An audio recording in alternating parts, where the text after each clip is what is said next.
Did you know that most people, when reflecting on their lives in old age, lament the same universal regrets? Missed opportunities, misplaced priorities, and the haunting weight of living out of alignment with their deepest values? The Stoics, ancient philosophers who mastered the art of thriving through adversity, identified timeless pitfalls that corrode wisdom, purpose, and fulfillment. In this video, we'll unveil 11 critical mistakes Stoicism warns you to avoid. Errors that quietly steal years of potential joy and leave behind a trail of what-ifs.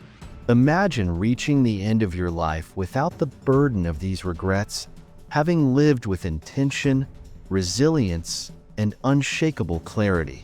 The Stoics weren't just thinkers. They were warriors of the mind who decoded the human condition, revealing how our fear of judgment, addiction to comfort, and obsession with controlling the uncontrollable sabotage our peace. From Marcus Aurelius' private journals to Seneca's letters, their teachings scream an urgent truth. Life is shockingly short, and every moment spent chasing validation, clinging to resentment, or delaying self-mastery is a theft from your future self.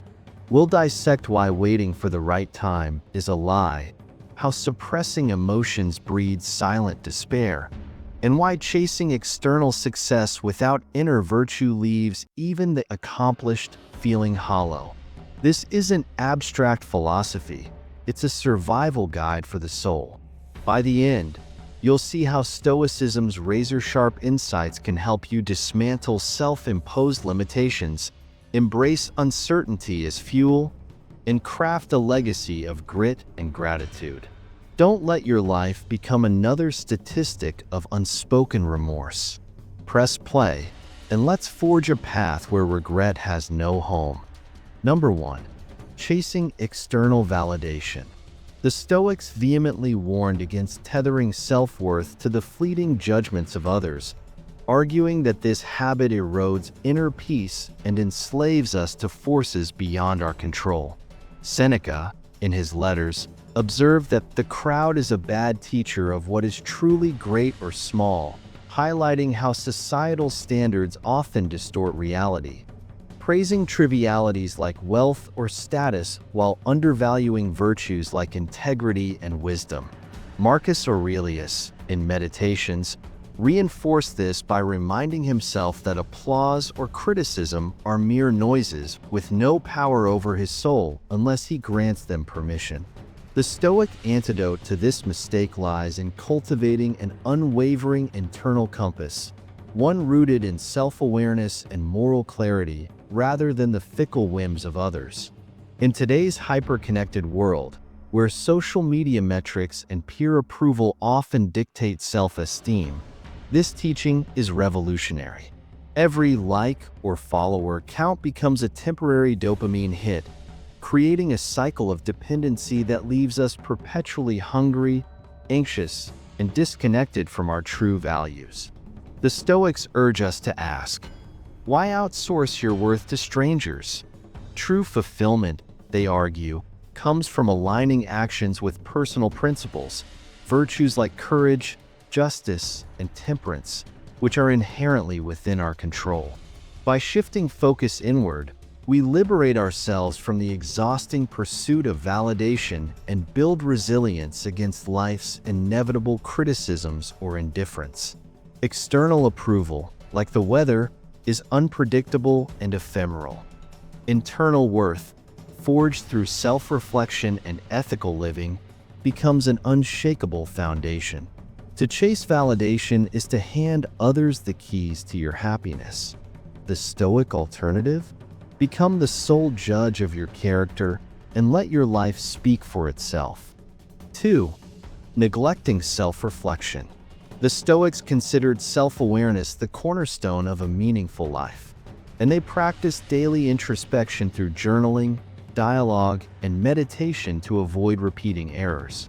Marcus Aurelius' Meditations, literally a personal journal, was never intended for publication but served as his private arena to dissect his thoughts, confront his flaws, and realign with virtue. Seneca echoed this in his letters, urging Lucilius to retire into yourself as much as possible, arguing that without deliberate self-examination, we remain blind to the patterns that sabotage our peace and progress. In Stoic philosophy, reflection is not passive navel-gazing but an active audit of the soul. Did I act with integrity today? Did I confuse externals for true goods? Did I waste energy on what I cannot control? Modern life, with its relentless pace and digital distractions, often discourages such pauses, promoting reactivity over mindfulness. Yet the cost of neglecting self-reflection is steep, a life of unconscious repetition where mistakes calcify into habits and growth stalls. Social media, algorithmic echo chambers, and the cult of busyness amplify this risk, outsourcing our inner dialogue to external noise. The Stoic remedy is simple but profound. Carve out sacred moments of solitude to interrogate your choices, celebrate small acts of virtue, and course-correct before regrets take root. As Epictetus warned, progress is not achieved by luck or accident, but by working on yourself daily. Without this practice, we drift through life like ships without rudders, battered by waves of impulse and ignorance, forever circling the same storms. 3. Living in the past or future. The Stoics fiercely championed the art of living in the present, warning that fixation on what's already happened or what might never come robs life of its vitality and agency. Marcus Aurelius, in Meditations, implored himself to confine yourself to the present, recognizing that the past is a memory, the future a projection, and neither exists in the tangible realm where action is possible. Seneca echoed this in On the Shortness of Life, lamenting how we squander today by clinging to yesterday's regrets or tomorrow's anxieties, creating a self-imposed exile from the only moment we truly own, the here and now. Modern psychology mirrors this insight, revealing how rumination over past failures or obsessive planning for hypothetical futures fuels depression and anxiety, emotional states rooted in powerlessness. The Stoic antidote lies in a more fatty love of fate, embracing the present moment as the sole arena where we exercise control.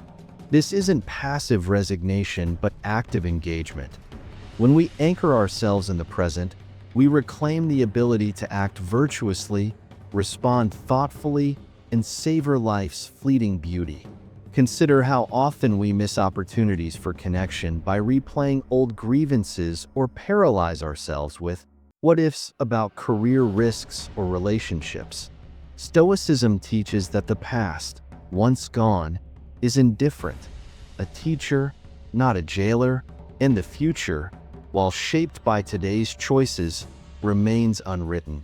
By practicing mindfulness, a concept later popularized in Buddhism and modern therapy, the Stoics trained themselves to dissolve regrets and fears through deliberate focus on current duties and joys. A child's laughter, the texture of a task at hand, the breath in your lungs. To live otherwise, they argued, is to exist as a ghost, haunting times you cannot change or predict. In a world addicted to nostalgia and hustle culture, where social media traps us in curated pasts and productivity gurus sell utopian futures, Stoicism's call to presence is revolutionary. It asks, why mortgage today for illusions? Every moment spent dwelling beyond the now is a theft from your life's finite account. By grounding ourselves in the present, we cultivate gratitude, sharpen discernment, and build the resilience to meet whatever comes, not as passive spectators, but as architects of a life fully lived. 4. Ignoring relationships. The Stoics, despite their reputation for emotional detachment, placed profound emphasis on nurturing meaningful connections, recognizing that relationships are the bedrock of a purposeful life. Marcus Aurelius wrote in Meditations, "We are made for cooperation, like hands, like eyelids," underscoring that human flourishing is inseparable from community and kinship. Seneca, in his letters to Lucilius, lamented how easily we take loved ones for granted, warning that postponing time with those who matter, assuming there will always be a later, is a grave error. In our modern era, where busyness is worn as a badge of honor and digital interactions often replace depth, Stoic wisdom urges us to prioritize bonds that nourish the soul. Relationships, they argued, are not mere accessories to life but central to practicing virtue. Patience, empathy, and compassion are honed through the friction and warmth of human connection. Yet, the Stoics also cautioned against clinging to relationships out of fear or dependency, advising instead to cherish them while accepting their impermanence. Death, distance, or discord can sever ties abruptly, a truth mirrored in the common regret of the elderly, who wish they'd spent less time chasing superficial ambitions and more cultivating love and presence. To ignore relationships is to deny our inherent interdependence. To cultivate them is to build a legacy of shared humanity, one conversation, act of kindness, or moment of vulnerability at a time. As Seneca reminded us, life is long if you know how to use it. And using it well means investing in the people who make life meaningful, long before fate whispers, too late. 5. Fear of failure. The Stoics reframed failure not as a mark of shame, but as an indispensable mentor in the school of life. Seneca asserted, "Difficulties strengthen the mind, as labor does the body," emphasizing that setbacks are not obstacles to avoid but opportunities to cultivate resilience and wisdom. Stoicism teaches that fear of failure arises from a misplaced focus on outcomes, which are inherently outside our control, rather than on our efforts and intentions, which we can govern. Epictetus, in his discourses, urged students to disentangle self-worth from results. If you wish to be a philosopher, prepare to be met with ridicule, for if you defer to the opinions of others, you'll be their slave. By this logic, fearing failure is a form of self-imposed bondage, rooted in the illusion that success guarantees happiness or that external achievements define our character. Marcus Aurelius practiced objective judgment, Meditations 8.49, viewing failure as neutral, neither good nor bad, until our interpretation assigns it meaning. For instance, losing a job, stumbling in public, or falling short of a goal becomes catastrophic only when we attach undue weight to societal judgments or rigid expectations. The Stoics advised leaning into failure through premeditatio malorum, premeditation of evils, a mental exercise where one visualizes worst-case scenarios not to breed pessimism but to strip fear of its power. By repeatedly confronting the possibility of rejection, loss, or humiliation in the mind's eye, we inoculate ourselves against panic when they manifest in reality. Modern psychology echoes this in exposure therapy, where gradual confrontation with fears diminishes their grip. Crucially, Stoicism distinguishes acting virtuously from achieving virtuously. Courage lies in striving with integrity, not in winning applause. A musician afraid of a flawed performance, for example, might paralyze their creativity, whereas the Stoic approach would urge them to play boldly, accepting mistakes as feedback, not verdicts. In a culture obsessed with hustle porn and flawless highlight reels, this ancient philosophy is a radical antidote. It invites us to redefine failure as the friction necessary for growth, much like a blade sharpened by resistance. By embracing this mindset, we liberate ourselves from the paralysis of perfectionism and align with the Stoic ideal of a more fatty, loving fate, including the stumbles and falls that sculpt our character. After all, as Seneca reminds us, No tree becomes rooted and sturdy unless many winds blow against it. 6. Avoiding discomfort. The Stoics view discomfort not as an enemy to flee, but as a teacher to embrace. A philosophy that challenges the modern obsession with convenience and ease. Epictetus, who endured enslavement and exile, argued that avoiding hardship only weakens the soul. Difficulties show what men are, he wrote, urging us to treat adversity as a forge for resilience. Stoicism teaches voluntary discomfort, deliberately seeking cold showers, fasting, or modest living, not as punishment, but as training to detach from luxury and confront life's inevitable trials with grace. By shunning discomfort, we grow fragile. Our capacity to handle stress, loss, or uncertainty atrophies, leaving us unprepared when fate delivers blows we cannot control. Modern psychology echoes this, revealing that stress inoculation, gradual exposure to challenges, builds emotional durability, much like muscles strengthen under resistance. Yet society often pathologizes discomfort, equating it with suffering rather than growth. The Stoics warn that comfort zones are illusions. Life will disrupt them, and those who've never practiced enduring small hardships will crumble under larger ones. Avoiding discomfort also fuels anxiety, as we become hypervigilant about preserving ease, fearing anything that disturbs it. By contrast, leaning into discomfort cultivates a more fatty love of fate, transforming obstacles into opportunities to practice courage and self-mastery. In a world addicted to instant gratification, Stoicism reminds us that true freedom lies not in avoiding pain, but in mastering our relationship with it. 7. Forgetting mortality. The Stoic practice of memento mori, remember you must die, is often misunderstood as a morbid fixation, but its true purpose is to awaken us to the urgency and fragility of life. Marcus Aurelius, in his private journal meditations, repeatedly reminded himself that death is not a distant abstraction but an ever-present reality, writing, "You could leave life right now. Let that determine what you do and say and think." For the Stoics, forgetting mortality is a grave error because it breeds complacency, allowing trivial concerns to dominate our days. When we lose sight of life's impermanence, we procrastinate on our deepest aspirations, cling to petty grievances, and waste time chasing hollow distractions, as if we've been granted an infinite supply of tomorrows. Seneca captured this folly in On the Shortness of Life, lamenting how people act as if they will live forever while squandering years on gossip, envy, or mindless consumption.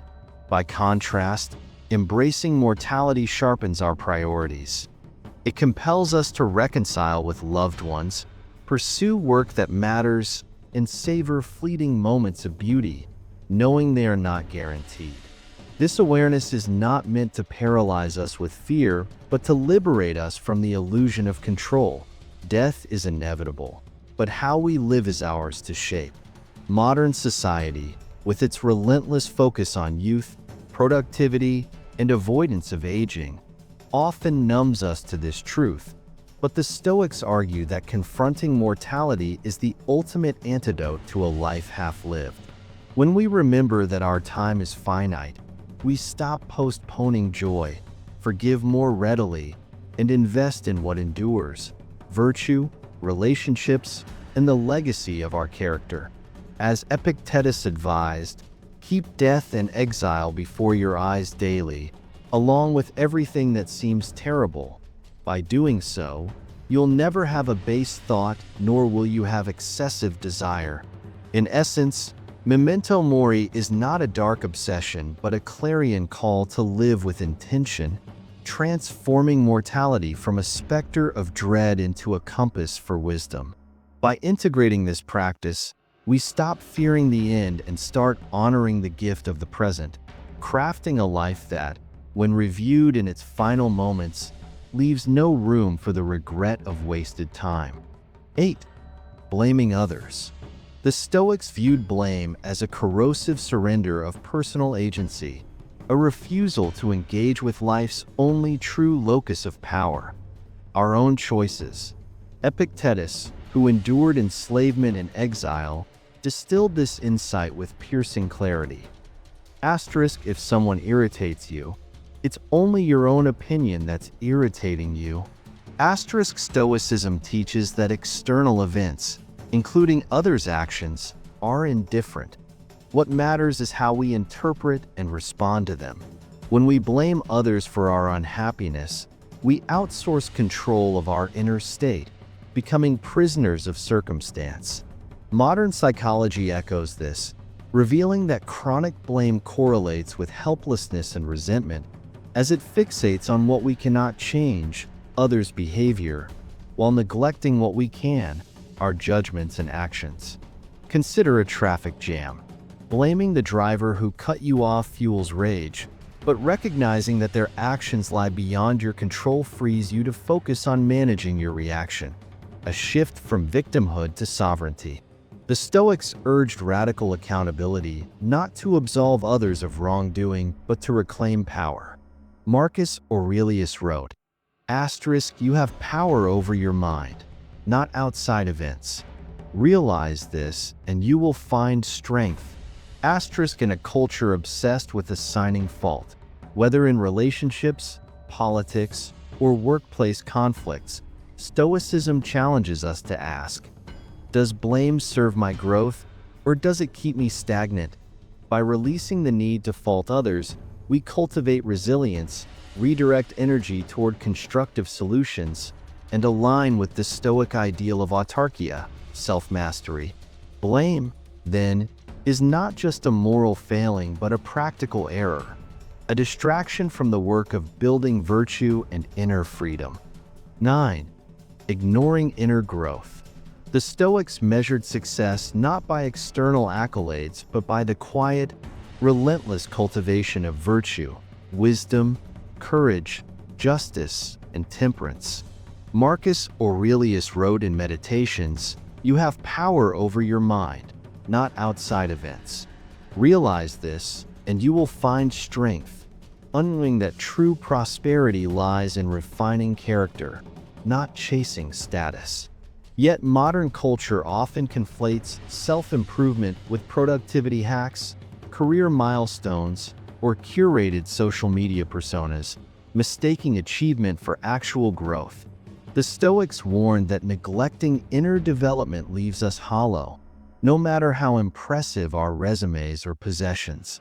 Epictetus, who urged his students to dig within rather than seek applause, framed life as a workshop for the soul.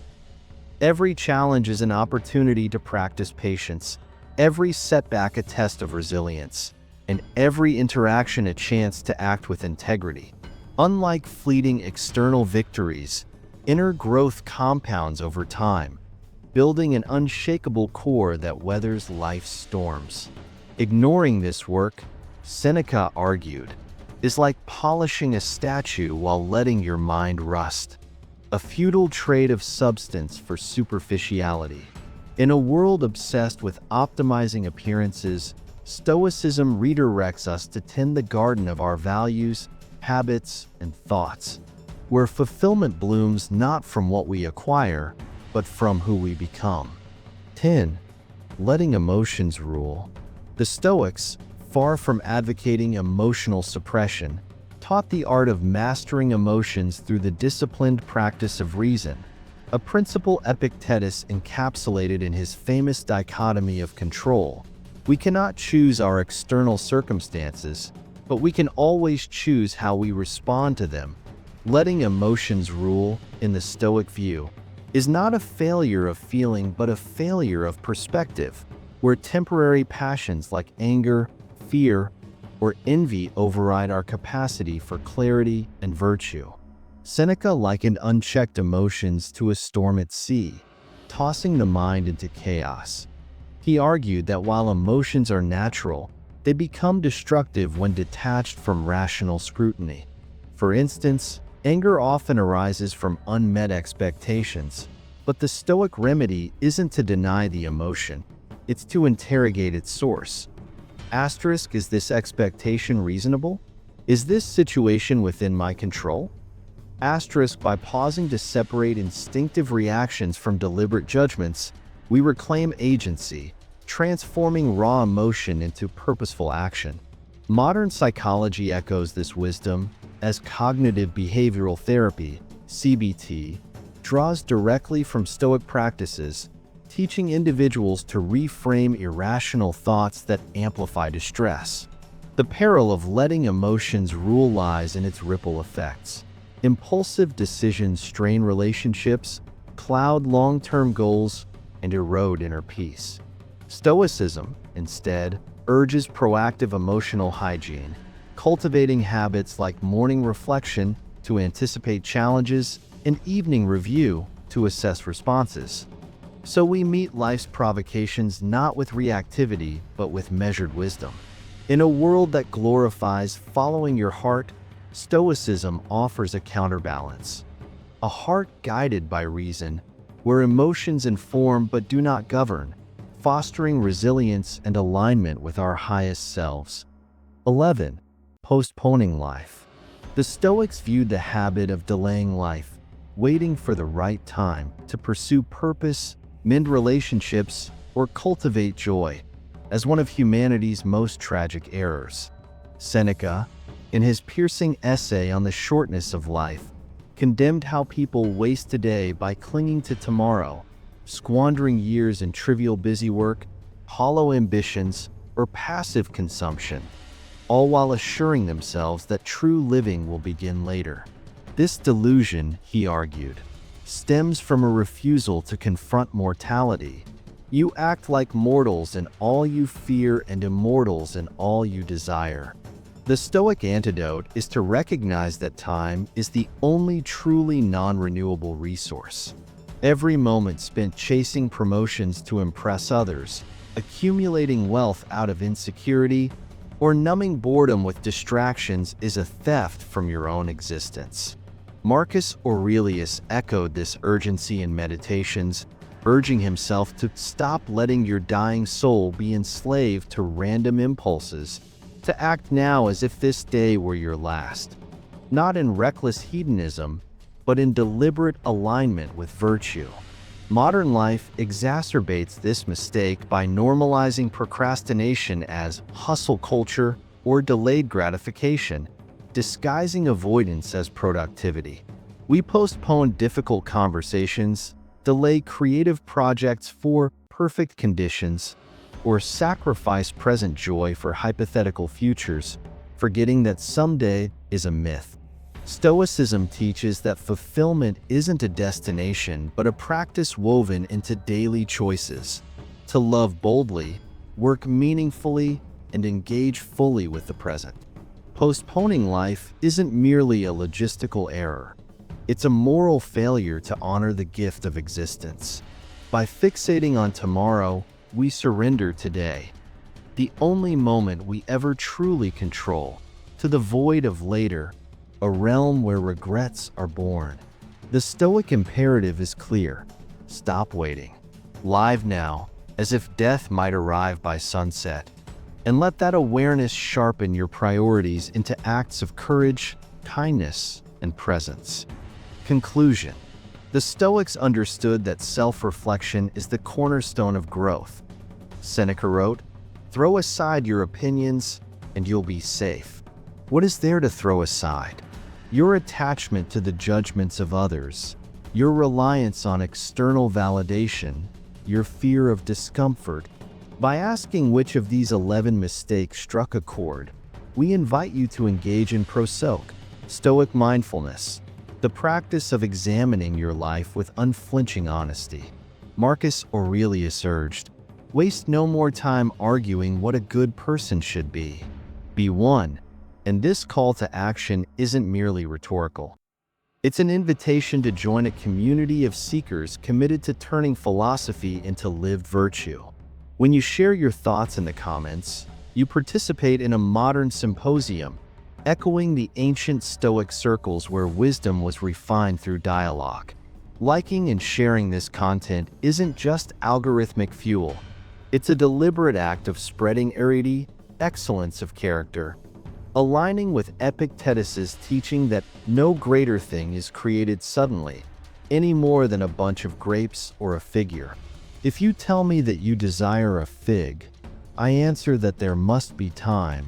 Subscribing, then, becomes a pledge to nurture patience and consistency, virtues the Stoics prized above all. In a world drowning in noise, your engagement transforms passive scrolling into active stewardship of wisdom, ensuring these timeless lessons ripple outward. So, tell us, which pitfall shook your complacency? Your answer isn't just feedback. It's the first step in the Stoic journey from knowing to doing, a reminder that philosophy, like fire, only illuminates when shared.